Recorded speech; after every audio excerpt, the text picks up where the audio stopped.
Good afternoon, everybody. Happy Friday, December 1st, 2023. I want to thank Jeremy Harrell for a phenomenal 2 hours right before this show. Hope you guys like all the new programming here at LFA TV. Obviously, Mike Crispy going to 10 o'clock. Jeremy doing 2 hours before this one. I hope that there are some new people in the chat following Jeremy Harrell's big show. His big opening show today on Friday. We're super excited about it. You guys see the title? I've been talking about it for 2 days. I'm super excited to have my guest on today, Tommy Robinson. He's a journalist from the UK who has been censored, who has been imprisoned numerous times, was forced into solitary confinement for a number of months in a UK jail, simply for reporting on Muslim grooming gangs that are going around the UK, that have been going around the UK. We're going to bring Tommy in here in just a couple of minutes. Before we get started, guys, hit the thumbs up button. Hit the thumbs up button. Share this video out all over the place. So there's just one program, a couple programming notes. I do want to go over. The interview with Tommy is about 49 minutes long. At the very end of it, because he is in Europe and we were over here and things got to look a little crazy, this will be part one of the interview. Part two of the interview will be next week, where we discuss the current topics going on with his arrest in the UK. It was just too damn long for us to do it all in one shot in an hour show. I'm happy Tommy was willing to sit down with me for what it's going to be is probably in total an hour and 30, an hour and 45 minutes.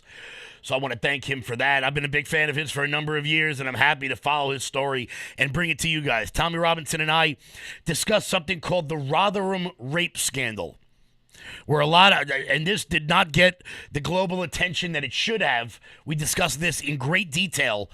What happened there? 1,400 girls between the ages of 12 and 16 were raped by majority Pakistani Muslim grooming gangs in one British town. Now, this went on all over the UK, but the Rotherham scandal was really the biggest one. We're going to get into that in-depthly. Also, one programming note that I do want to say, I have to make a correction on the video. I accidentally, in sadness, called someone a former terrorist in the video. I should not have done that. I should have said former extremist. His name is Majid Nawaz. He runs an organization in Britain called Quilliam. I'm a huge fan of his. I love the work that he does now. He and I were both on the Southern Poverty Law Center extremist list. So we are kindred spirits in that. So I did want to just make that one quick edit to the video. Majid, if you're watching this, I apologize for that. Keep up the fight over there in the UK. Before we get to Tommy Robinson, thumbs up, guys. Let's go. And you guys know if I get to 500 rumbles, I have to wear a Santa costume. So what a better day to do it than here with Tommy Robinson. Let's get up to 500. Thumbs up on the bottom. Share this video out so you can hear what Tommy has to say, so you can hear the warning coming to America. Because as I continue to say, when Europe sneezes, America catches a cold. Everything that happens over here happened in Europe first. It's the way it's always been, and it's the way it always will be. So make sure you're hitting that thumbs up button. Giddy up. Let's go. Guys, support all of our sponsors. I'm not going to have time to go through all of them. Go to 4patriots.com. Promo code LFA. 10% off everything on the website. Go to lfatv.us. Jeremy's huge blowout sale. Consider becoming a monthly donor over there so we can keep bringing you guys this sort of content. MyPillow.com/LFA. Guys, help out our sponsors, EnviroCleanse, all of them, OFP Farms. These are the people that can help us bring you the content you guys want. And with that, here's Tommy Robinson. Alrighty, guys, we are back here on Loud Majority Live. I'm super excited to introduce you guys to our next guest. I've been following him since about 2015. He's an activist over in the UK. Guys, say hello to Tommy Robinson. Tommy, welcome to Loud Majority Live. Kevin, thank you for having me on, mate. It's good to be here. Thank you so much. So obviously, everyone in the world was talking about what happened to you last weekend at the pro-Israel against Hamas rally that was going on in the UK that we've been seeing popping up all over the world. We're going to get to that a little bit later on in the show because you got pepper sprayed for what looked like absolutely no reason, and there was a lot of falsehoods about that. But why don't you tell everybody a little bit about yourself and how you got involved in all this to start out? So I started my activism in 2009. I'm from a town called Luton Town. Yeah? It's 30 miles north of London. When I was born in 1982, there was one mosque. There's now 45. I've watched the change in that town. That town was named, I believe, by the CIA as the epicenter of terrorism activity in Europe.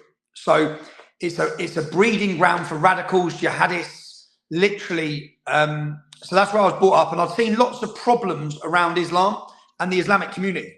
Growing up, I couldn't quite understand what it was with the Pakistani community.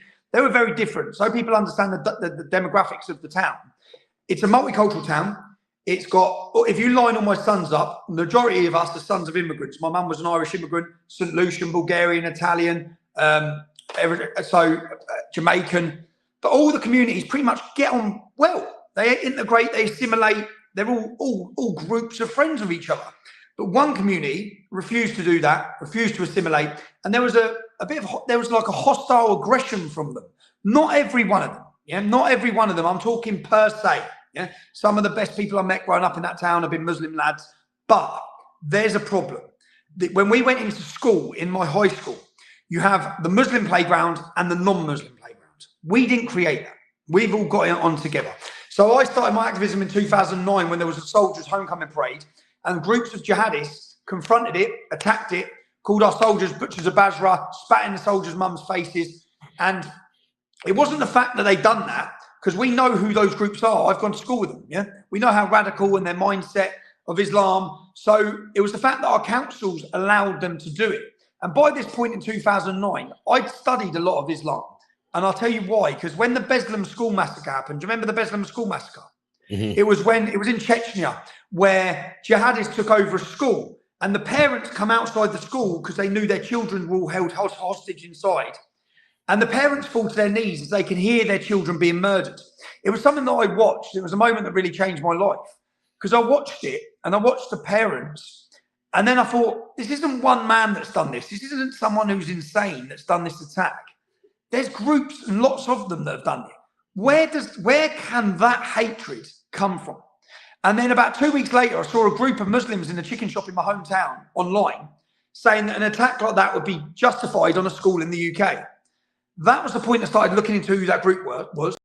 And I wanted to understand the hate. I wanted to understand what drove these men and inspired these men to commit such heinous crimes.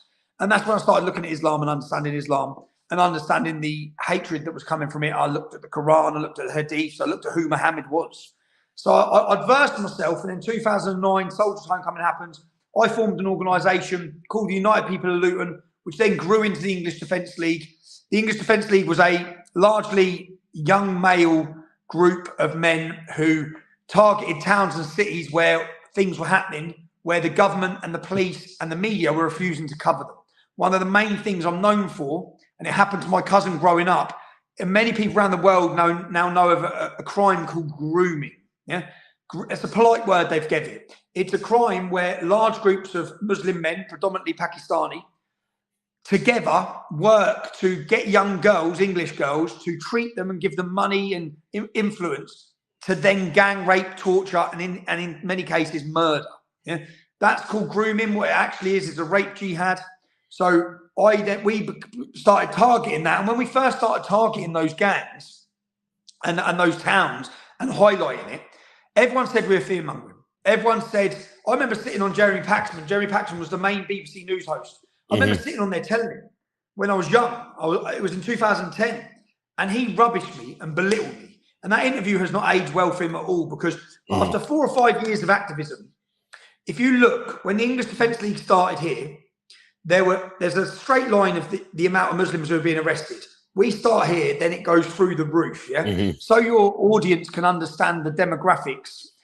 In the UK has approximately a 5% Muslim population. They are responsible for 90% of the convictions of groups of men who rape children. 30% of the men convicted are called Mohammed. Why? That's a question you're not allowed to ask. It's a question that gets you censored. It's a question they want to violently attack you for. But that's something that I focused on. I've really gone in depth on in the last 2 years. I've created 5 episodes of a series I've made called The Rape of Britain, where I really go in on this issue. And, it's so interesting you say it because, I believe for 3 out of 4 years back in the 2010s, the most popular boy's name in Britain was Muhammad, which, nothing wrong with that, but that doesn't pop off as a British name to me. Oh, is this year also? And this year, every year, every year. It is unbelievable. And just so our American audience knows, the sort of mass migration that we've been talking about for so long, we have it from Latin America. In Europe, it's coming from predominantly Muslim countries. It's coming from the Middle East and North Africa, from Libya, from Morocco, from Syria, from Pakistan, from that area. In a little bit, we're going to talk about how interesting it is the way the British media will characterize many of these people, because they don't call them Middle Eastern. Asian. They call them Asian. Where in America, Asian is Korean, Japanese, Chinese, Vietnamese, sometimes Filipino. We don't call them Asian here. Asians are Asians, but that's that is the way the media will hide a lot of the things that are going on in Western Europe. That they've hid this, like what was a conspiracy theory is that I remember sitting there saying there's been a conspiracy of silence from religious leaders, police leaders, and council and government workers to hide these cases. In 2015, after our activism for 4 years, there was an in-depth inquiry in a town called Rotherham in the north of England, where they found that 1,400 children had been raped by these Pakistani Muslim rape gangs. And what they found is the reason the police had allowed it to happen is because they didn't want to be deemed as racist. When I say allowed it to happen, in this report, which wasn't a Tommy Robinson report, it's not anyone, it was a government investigation, an independent inquiry. Yeah? Where in this report, we see that 2 of the dads whose 13-year-old daughters have been kidnapped, they're in a house being raped. The dads get together, they go to the house to get their daughters back. The police turned up and arrested the dads. They arrested the dads. One of the dads rang 999, the emergency services, 200 times. The police just left his daughter. Yeah? And literally. And just for the American audience, to put this into a little bit of context, the town of Rotherham in England, I mean, we're not talking Manchester, Liverpool, London. The town, I looked it up to see actually how big it is.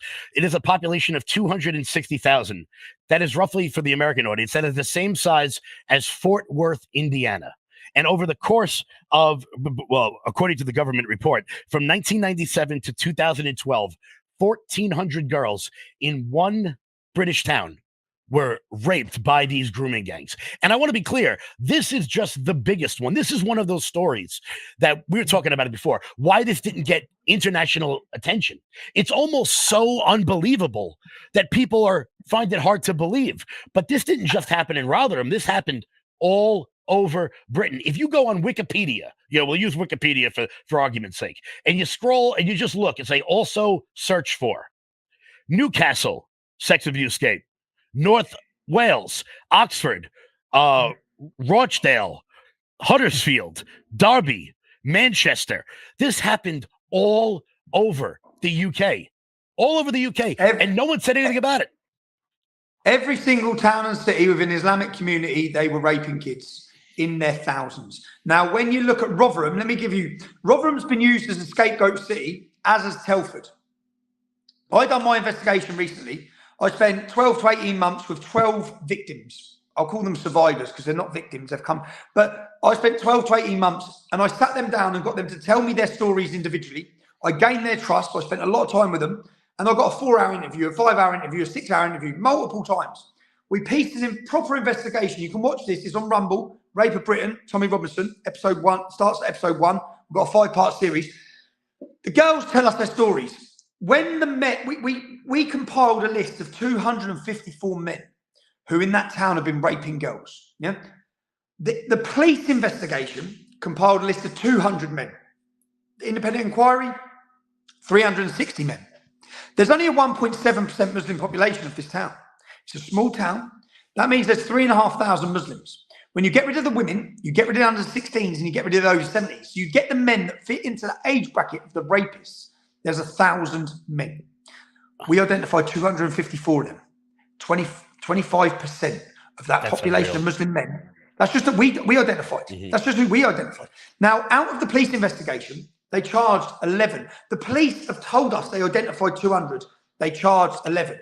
5 children are dead in that town. 5 children just in this town. So when we've been given the numbers, you've got Telford, you spoke about Rotherham, 1,400 victims. Only 3.7% of the Muslim population, 3.7 is the Muslim population of Rotherham. My town, where I've grown up, has a 260,000 population, similar to Rotherham, but we've got 50 to 60% Muslim population. So how big do you think the crime is there? How big do you think it is in Manchester? Manchester has 200,000 Muslims, 100,000 Muslims, sorry. Manchester has like 20% population of Muslims. Yeah? We've never been given statistics for that. The 2 towns they've given us the numbers for, we've been able to be told the numbers for, are the 2 towns with no Muslims in. So you can only begin to even think how bad the problem is. So your audience are aware of what these crimes are. This is not about sexual gratification. It's about torture and humiliation and destruction of non-Muslim girls. For example, in Oxford, they got a hot iron rod and they heat it up with the letter M. And they scolded the 12-year-old girl's bum because she was the property of Muhammad. They took another girl out and they nailed her tongue to the table. Yeah. They took another girl. Took them out to the woods and poured petrol over them. One girl in episode 3 of our Rape of Britain, we tracked down the man. We find him in his restaurant. We question him. He took a 12-year-old girl into the woods. He held her. He ejaculated into all over her face. Then he urinated her. He threw her on the floor and he pissed and urinated all over her. These men, the whole way through this, have made comments about their religious beliefs. They've made derogatory comments about being white. They've called them dirty gullah, which in Urdu means white, dirty white slacks. None of these men and none of these prosecutions have been for hate crimes or for racial crimes, which all of them were. This is a problem that is so fast and so big that it was unbelievable. But now the police have dealt with them in 65 different cities. When I say dealt with them, 200 men, they've charged 11. They're doing nicking a couple of them so people think the problem's dealt with. To America, if you think Mexican immigration has been bad for your nation, I used to look at America. I come there in 2011 and I give a speech, a warning to America. And I tried to warn America about what was coming with Islam, yeah? We're actually going to talk about that because I made a joke on yesterday's show about how it turns out you were the only person in history, in at least the last 20 or 30 years in American history, to be detained for attempting to come into America. It turns out you can be, 20, 30 million people can come into this country with no problem whatsoever, but they stop you in New York and give you a hard time. So it turns out they can do it. I got 10 months in jail. You were the only person. You were the only person who has ever been arrested and spent jail time in America for breaking into the country. Terrorists from Iran, welcome. Come on in. Guy from North England, not allowed. But I done 22 weeks of solitary confinement for 2 days in New York.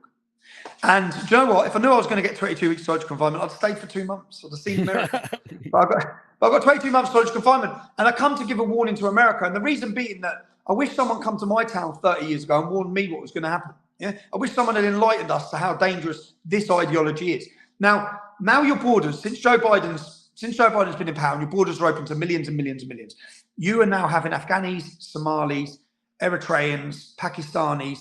You have no idea what's coming. Yeah, the level of hostility is going to shock you. The unwillingness to integrate or assimilate in any sort of way is going to shock you. The attack on your culture, your flag, and your identity is going to shock you. Your women are no longer going to be safe walking the streets. That's something we've become accustomed to. We just know in towns like Luton, we just know they can't walk the streets. You women can't. The level of rape and the sexual crimes is going to go through the roof.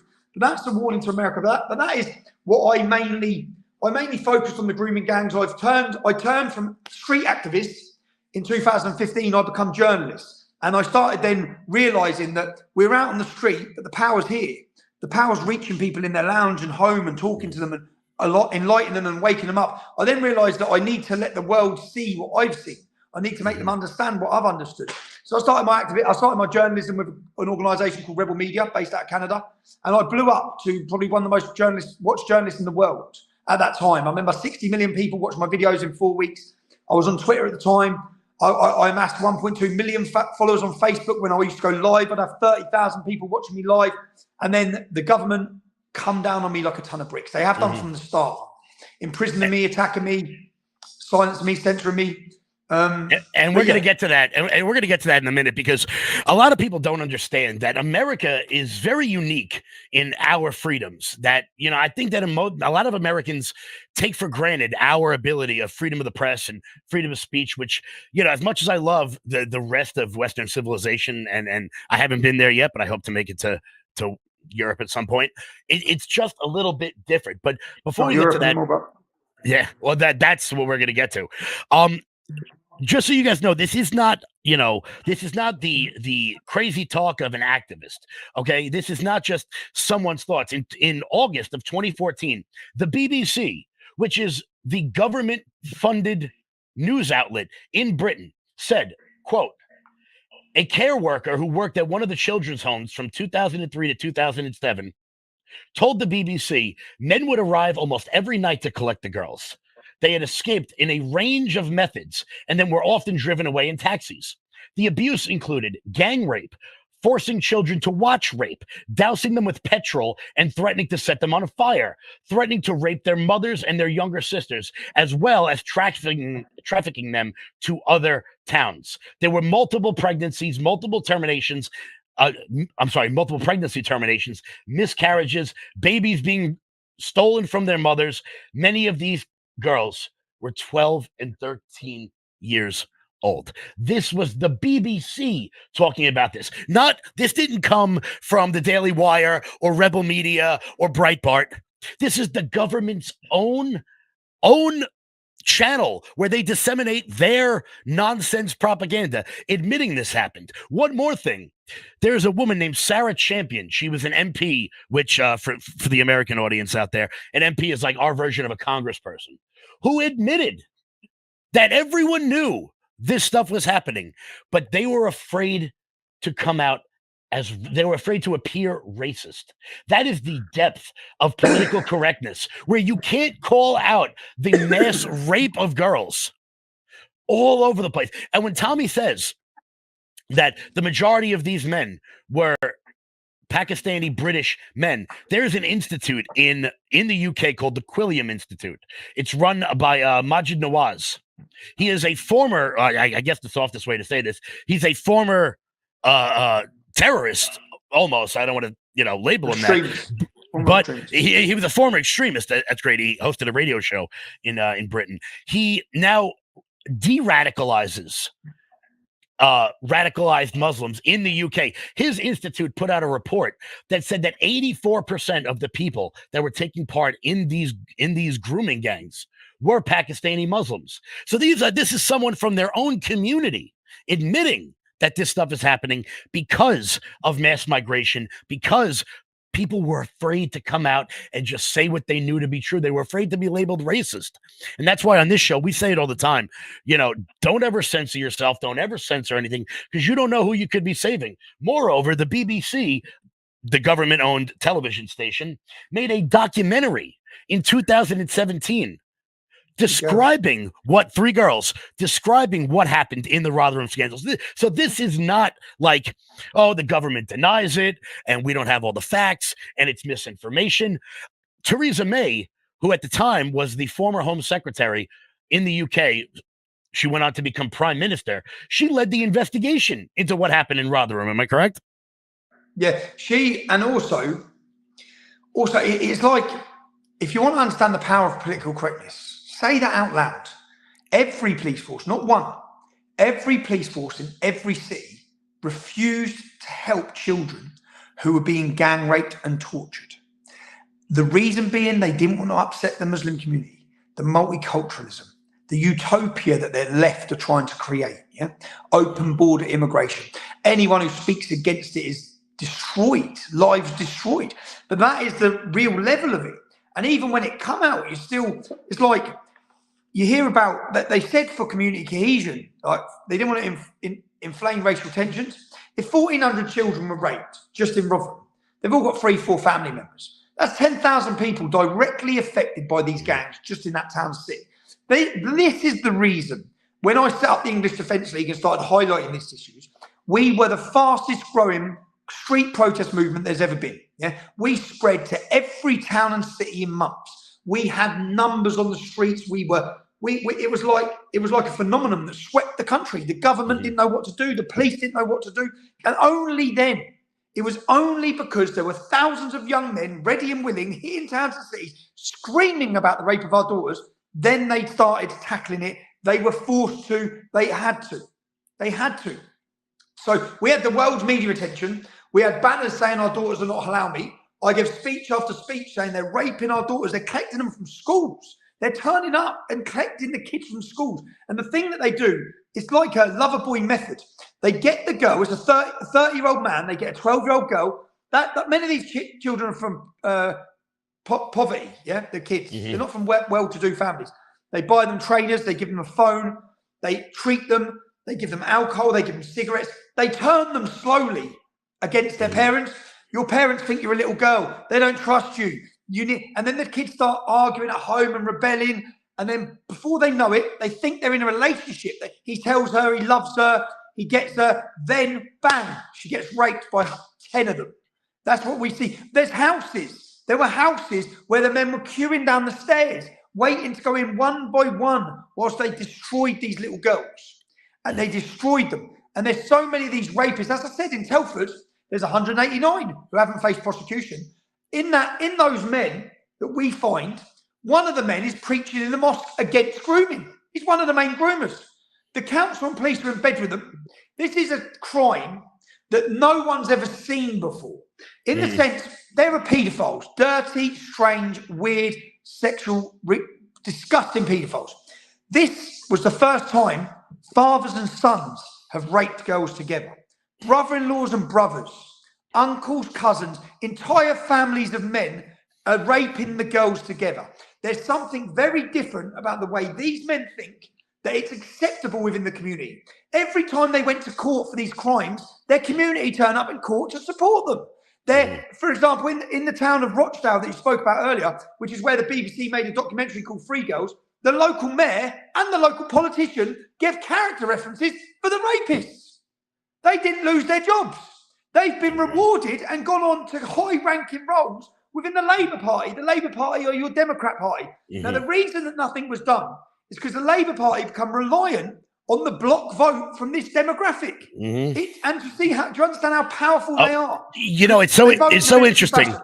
It's so interesting. I say it all the time. I say it as a joke that when Europe sneezes, America catches a cold. Everything that happens here that sucks happens to you guys first. And it is the exact same thing that is happening here. Democrats in America have lost the black vote. They've lost the Hispanic vote. So what are they doing? They're importing new voters, as the great Owen Benjamin said in his song about you, which we're going to play at the end of the show. But it was awesome. That was great. But oh, mate, that was an unbelievable moment. That song was unbelievable. The minute when I was outside court and it played, what a feeling! And we're gonna get into the tragedy, the torture that happened to you in the UK right now, because this, you were on Tucker Carlson. You spoke about this. You look great, by the way. Happy birthday. And I know your birthday was the other day. You look a lot better than you did when you were on Tucker. I could see that you had suffered months of torture. I was not well. When I watched that video back, I was really not well. So in America, you are allowed to film anywhere. The press and everyone watching this knows you see press outside of courtrooms. Sometimes there's cameras in the courtrooms, as we see in some of the famous trials.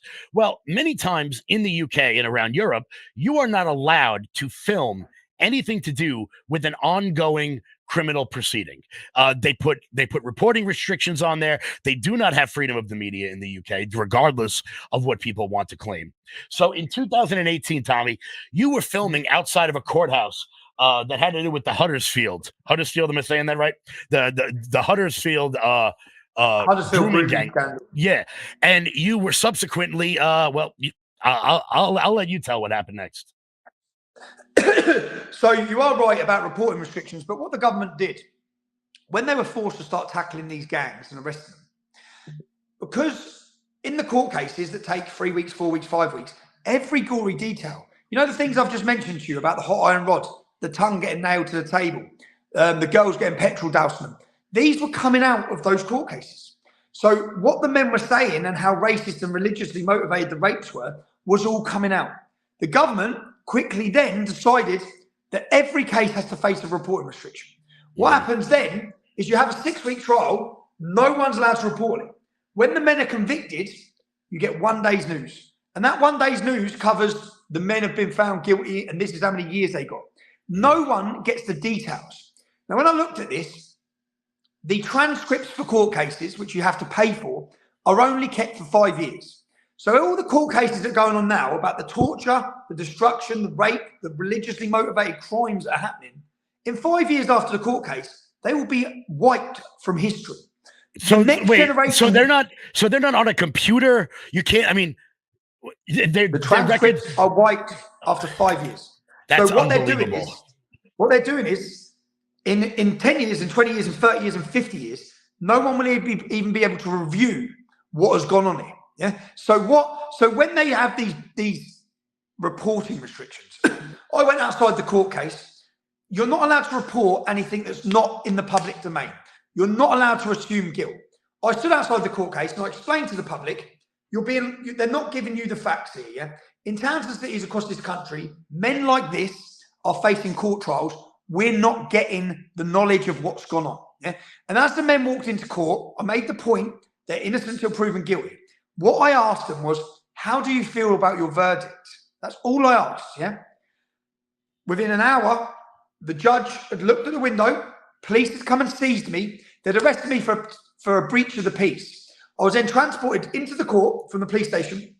And within 2 hours, I was sentenced to 13 months in jail. I was not even asked to plead guilty or not guilty. I had no right to defense. I then, 2 hours later, am in a prison. Yeah, I'm in prison for 13 months. I then ring home. And as I ring home, the judge put a reporting restriction on any media being able to report that I was in jail. So that's when the American media, Canadian media, and Australian media started reporting he's in prison. At that point, the public, because the video what I done went viral, it had 6 million views that day, and the British public were outraged because I'd committed no crime. I'd simply been talking as a journalist. What the judge done that day, he allowed the 30 rapists to go home. Now, when he allowed them to go home, one of them packed their suitcases and disappeared to Pakistan, has never faced justice.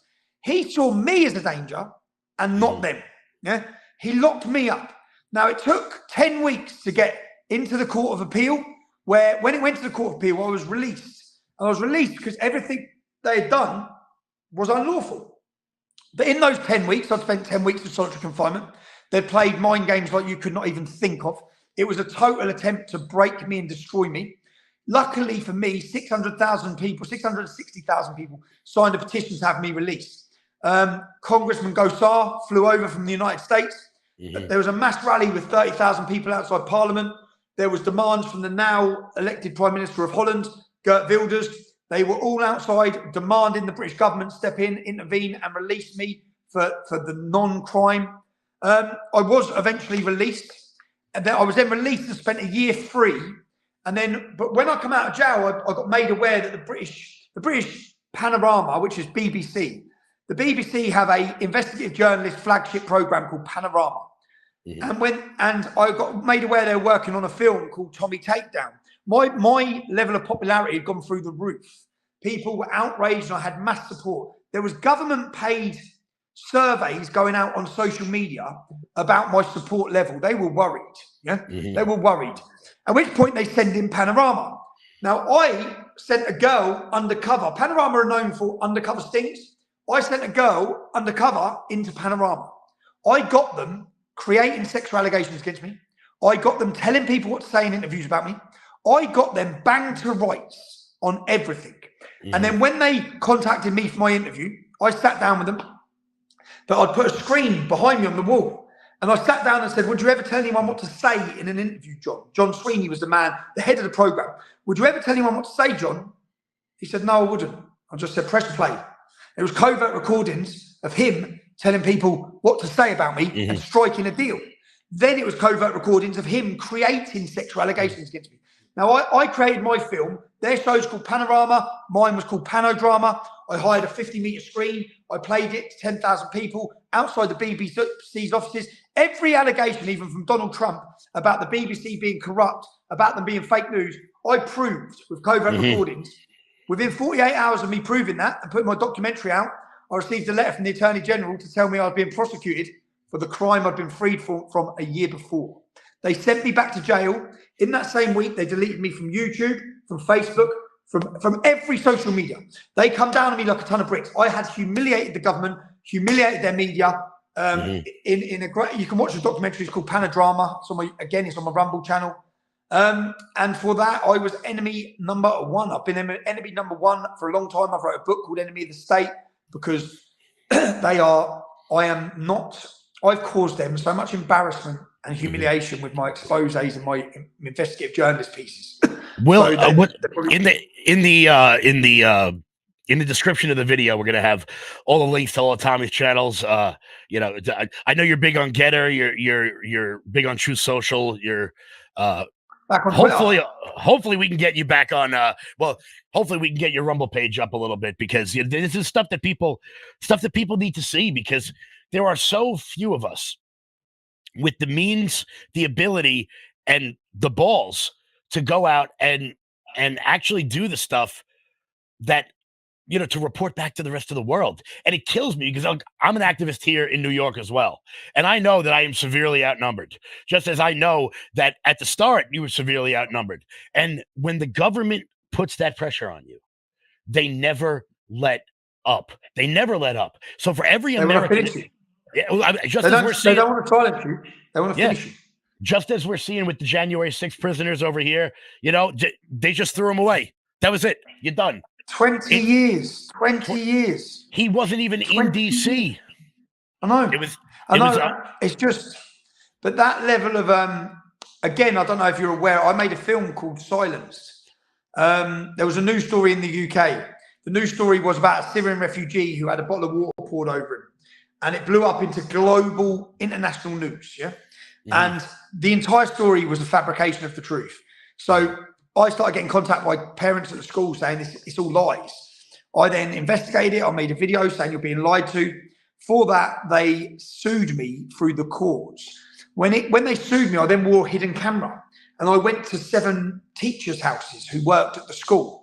And I got confirmation on camera that those teachers had been paid to sign non-disclosure agreements, preventing them from telling the truth. They actually spent £274,000 buying their silence. So once they bought their silence, they then told the world I lied. So when they took me to the High Court of London, I then produced the covert recordings. I produced everything, school records, everything to prove that the entire story was fabricated. The public were fed lies. Yeah. Do you know what the judge done? The judge listed everything that I'd covertly recorded. And he gave me an injunction saying that if this is ever released, I get 2 years in prison. Well, 7 months ago, the film was leaked. General Flynn was at a cinema viewing in Florida. There was lots of people there who watched the film.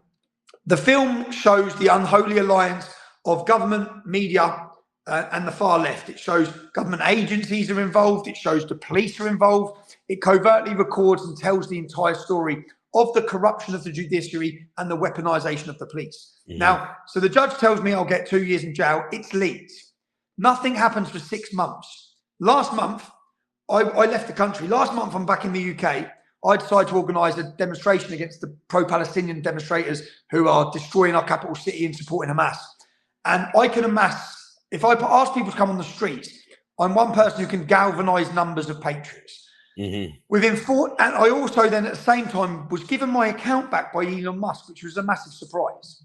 Within 48 hours of that, I received a letter, just like last time, off of the Attorney General saying I'm to be prosecuted 2 years in jail for the film I created. I'm about to, next year, be locked up for 2 years for creating a film that 100% exposes their corruption. So the only benefit I get from that is when they do lock me up. I hope people like yourself, Kevin, I hope people all over the globe like this really look at the investigative journalist piece of work I done, and it shines a light and brings eyes to the film, which humiliates and destroys them, not me. It is so shocking to see, because, you know, and it doesn't go away. It doesn't go away until somebody makes it go away. We're seeing the pro-Hamas rallies all over the world. And look, for those of you who may not know, radical Islamic acts in Europe, this is not new. There was the London Bridge attack. There was the 7/7 bombings. There was the attack on Theo van Gogh in the Netherlands and Ayaan Hirsi Ali following that. There was the Charlie Hebdo attacks, where Manchester Arena. This is not like a one-off. This has been a progressive. It has gotten worse and worse and worse over time. That it is hard not to connect the dots at certain points. And look, I'll be the first to say it. I live in New York. We have got every single culture here. And if you go to Queens and Brooklyn, you can go 2 blocks in every direction and you're in every country in the world. And it's lovely. The difference is that none of the people you're talking about have assimilated to British culture, have become British. And it is something we are seeing here in America as well, when it comes from Latin America and, well, more now all over the world. We have 40,000 Muslims on a terror watch list. 40,000. The community doubles every 10 years. The numbers will double every 10 years. We have 3,000 jihadists on a 24-hour day, 7 days a week monitoring at a cost of £9 billion a year. We have problems, and the problems aren't getting any better. We still have open border immigration. We have Saudi, Qatar, Iran funding mosques, funding madrasas, indoctrinating and radicalizing a generation of Muslim children. We have huge problems, and unfortunately, we haven't even been able to talk about them, because anyone who tries to talk about them is seen as an extremist or a racist or a bigot or a phobe or ist or whatever ism words they're using to try and silence you. But, you know, it is so interesting that you were talking about the soon-to-be prime minister of the Netherlands, you know, coming in and supporting you. I feel as though it's starting to change, whether it is Milei in Argentina or Wilders in the Netherlands, what's going on in Dublin, Ireland right now. There is a ground with President Trump on his way back to the White House. There is something happening. There is something happening in this world where, look, the people of Ireland, they like Ireland and they want it to stay Ireland. We like America. We want it to stay America. You like Britain. You want it to stay. And the mass migration around the world at the speed in which it is happening is just simply diluting the cultures that those countries have. I mean, many people talk about it. I know plenty of people who've gone to Europe and they're like, I don't know, Paris wasn't like what I thought it was going to be. You know, there were all the sexual assaults that went on a couple of years ago, New Year's Eve in Germany.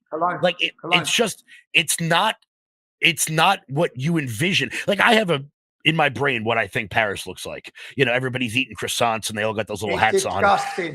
You know, but it's not what it is anymore. It is the death of Europe, and this is the greatest amalgamation of cultures anywhere that has ever existed in Western Europe, in Italy. It is so tragic that we're losing our cultures because we're afraid to stand up for ourselves. It feels like, and it's shockingly bad. Shockingly bad. I stayed in the district of Paris recently with an American gentleman who I met there, and the warning given to us, tourist warning, was don't get your wallet out, don't get your phone out, and careful if you're with your partner, female, on the streets. That's the warning. Paris. Paris is not French. Many of our Western nations' capital cities now, you could go to them, if you wouldn't know which country you're in. Yeah? When you visit a country, it's to experience their culture. You can only get that now if you go to Poland, Hungary, and Eastern Europe. And those countries are still trying to defend themselves from the invasion. The invasion that we're seeing at your borders, at our borders, it's not a mistake. It's orchestrated, it's planned, and it's done to dilute us, to weaken us, so we're all arguing amongst each other. But what you see when you're talking about even the terrorism and the level of attacks, the more Islam, the less freedom. And Islam is growing at an exponential rate. Yeah, their birth rate on average 5 children. We have 1.3. We have 1.3. The city of Manchester, where the Ariana Grande concert was, the Muslim population went from 25,000 to 50,000 in 10 years. 10 years later, it went from 50,000 to 100,000. 10 years. What's the next 10 years? 100 to 200? Next 10 years, 200 to 400? There's only 500,000 people there. What Americans need to understand is, like that, your town will change. Like that. One generation, they've changed the demographic of that town forever. The borders are open. I actually made a film. I went to Ireland and made a documentary called Plantation 2. I brought it out in February because I knew the Irish would fight back. I knew they weren't as weak as the rest of Europe. I knew there would be trouble there. The riots you've seen were predictable. Their country's been invaded. The women are not safe. When I went to Ireland, I wore hidden cameras. Again, I like to do a lot of hidden cameras work because you get the truth out of people. When I walked through the streets of Ireland, I asked the women, how do you feel with the new situation? I can't walk the streets. I'm terrified. I can't do anything. Then I say to them, do you mind if I just get a camera out and you say that on camera? No. Yep. So the public are self-censoring. The public are afraid. They're financed up to here. They're working hard. They've got bills and bills and bills. And if they step out of line, they lose their job. So most people are too scared to talk. America, you really need to protect your constitution. You really need to not let them near it because you still have freedom of speech. We live in a post-free speech era in Europe. We live under police tyranny. We do not have freedom of speech. There is not freedom of the press. Trust me. We're controlled. Big tech working alongside governments. We've seen it in the Twitter files to censor, to not just censor, but to deplatform and control what the public are hearing. So I mean, just today, there was a report out. I haven't read it totally yet, but just today, YouTube worked with the U.S. government to censor certain people. Now, they're not allowed to do that legally. Imagine how bad it is in places where the government is allowed to do that. Imagine how bad it's got to be in the UK and France and Germany and Portugal and Spain. Kev, there's a video. There's a video of YouTube's CEO. He sat down surrounded by Muslim politicians from my country who are demanding him to censor me. YouTube put out a statement saying none of Tommy Robinson's videos breach any of our policies. The government continued, both the Labour Party and the Conservative Party leadership wrote letters to Alphabet, the media company who owns YouTube. Yep. They then censored me and deleted me. That is government interference in private business to censor whistleblowers against them. Yeah, it is fascism. It's so fascism, bad. But the problem is, when I was censored, when it happened to me, everyone celebrated. The left celebrated, the right celebrated. I was a hindrance to them. Where the goalposts have shifted, it started off with people like us who were talking about Islam and open border immigration. They're now censoring doctors, nurses. They're censoring everyone. So the public are now aware of the drastic, dire situation we are under and we're in. Thanks to Elon Musk, he's had a big part to play as well. But absolutely, freedom of speech is under attack. They want to control you. They don't want the masses hearing counter arguments to their narrative that they control, that they're pushing. Yeah. No, and it's so interesting that you say that because it's not about Republican, Democrat, Tory, Labor. It is about regular people against the people on top of the hill, against the people that are in the club. Because even after Brexit happened, what happened? Boris Johnson came in, nothing changed. Theresa May, nothing changed. This year, I think Britain's had 3-4 different prime ministers, because no matter what they do, they're still not doing the job correctly. We're seeing it here in America, and that's why, I think the populism movement around the globe started with Brexit. It led to Donald Trump, and now we're seeing it spread throughout countries all over the world. I think it actually started with Modi in India. Yes, Narendra Modi. Yes. Yeah. Started Modi, and populism, which they fought. What happened was populism went bang, bang, bang, bang, bang, and it started rising. Trump, Modi, Brexit. Then censorship and big tech got control of it, deleting everyone, censoring everyone, controlling everything. They thought they'd won it. It's just about to bang again. It's banging now. Yeah. You look at the numbers. Look at what happened just now with Geert Wilders in Holland. He received 37 politicians. I think Belgium will go the same way under Philip de Winter. I think you'll see it in the AFD are flying. You'll see it in France. The next elections under Le Pen. Europe's angry. Europeans realise we're losing our identity and culture. We have 1,000 years of history in England. We're not giving it up. We're not giving it away. Our politicians may be willing to. The public aren't. When I first started talking about this in 2009, I travelled into Europe. I tried to set up, we had the English Defence League. We tried to set up the European Defence League. People weren't willing to listen. The British public weren't willing to listen. Now they're willing to listen. Now they've seen it. Hamas rallies, terrorism, calls for jihad daily. People now understand the dangers we are in. Yeah. So I think populism will continue to grow. There will be it's the only outcome we can have. We have to have an opposition to what we're seeing. Yeah, you know, their pushback. It's so funny because they say they have to respond to us in this populist wave. What they don't understand is that the populist wave is responding to them being so extreme. If they weren't as nuts as they were, it wouldn't have required a Donald Trump. It wouldn't have required Britain to leave Europe. It wouldn't have led to 1.2 billion Indians electing Narendra Modi. And now, as you said, we're seeing, I predict in the coming years, you will see many countries in Europe leave the European Union under Wilders. Gert Wilders won on Nexit. He won on Nexit. There was one of the main points. That your country, I've done it when I looked at Ireland. Ireland have fought for 100 years, for their own sovereignty, against the British, They've been willing to fight and die.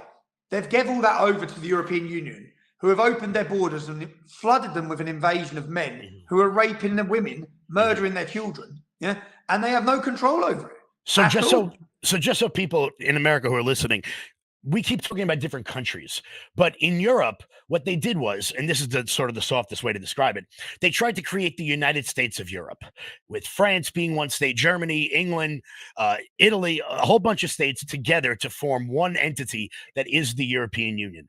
The problem with that is, like we have in America, is that if you have one of those countries go rogue, like we have in California, that then affects every other country. So you have a country like, I don't know, Turkey or Greece that are letting migrants come in. They want Turkey to join. So what the problem with it is you have no control over your borders. So all of them agree that through Europe, which wouldn't be a problem, because no one would have a problem with Italians coming to the UK or Germans. We're all culturally the same. That's why they did it. So travel was easier between France and Germany.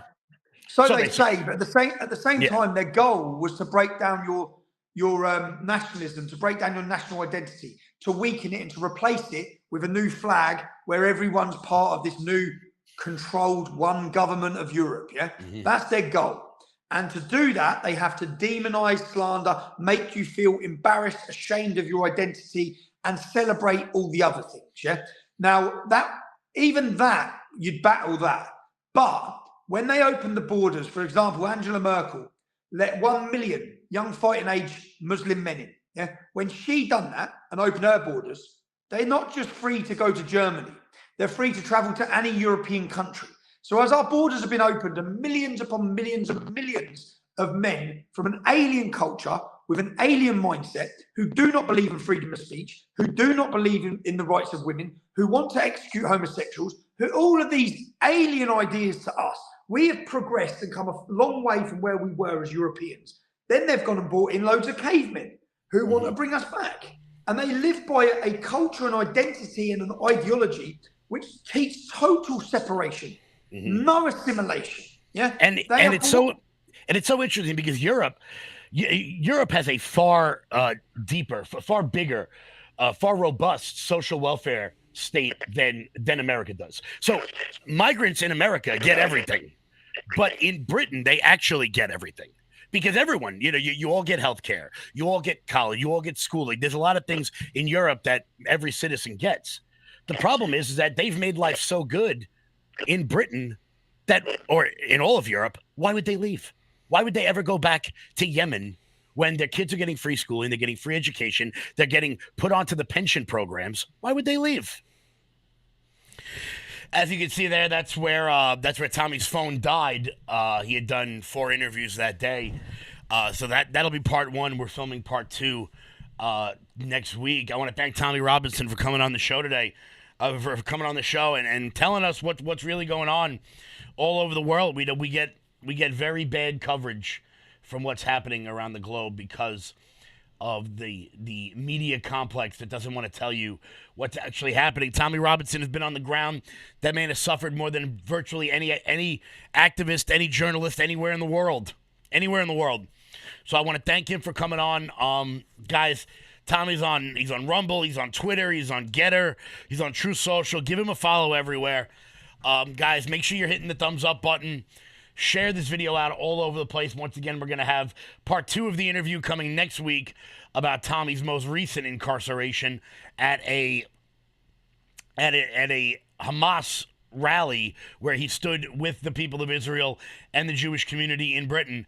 He was arrested, pepper sprayed, and beaten by his local police force. Once again, I want to thank Tommy for coming on the show. I've been a fan of his for a long, long time, and it was really great to speak with him.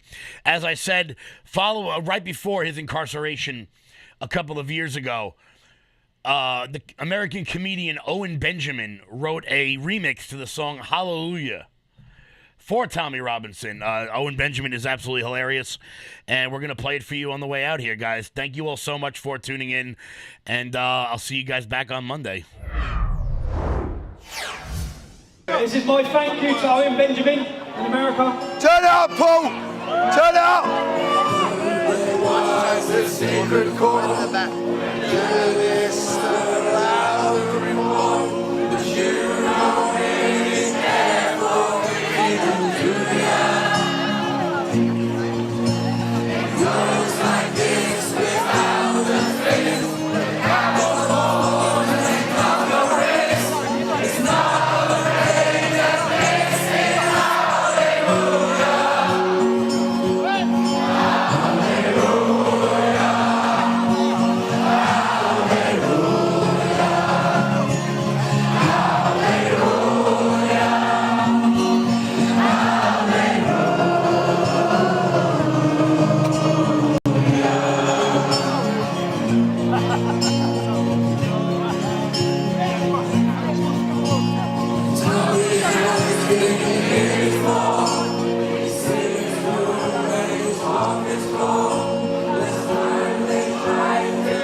Donald.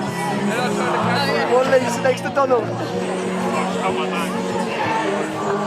On my back.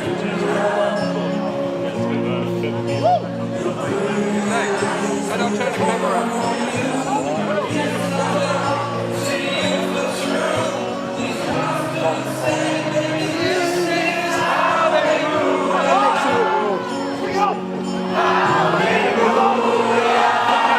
Stage stop.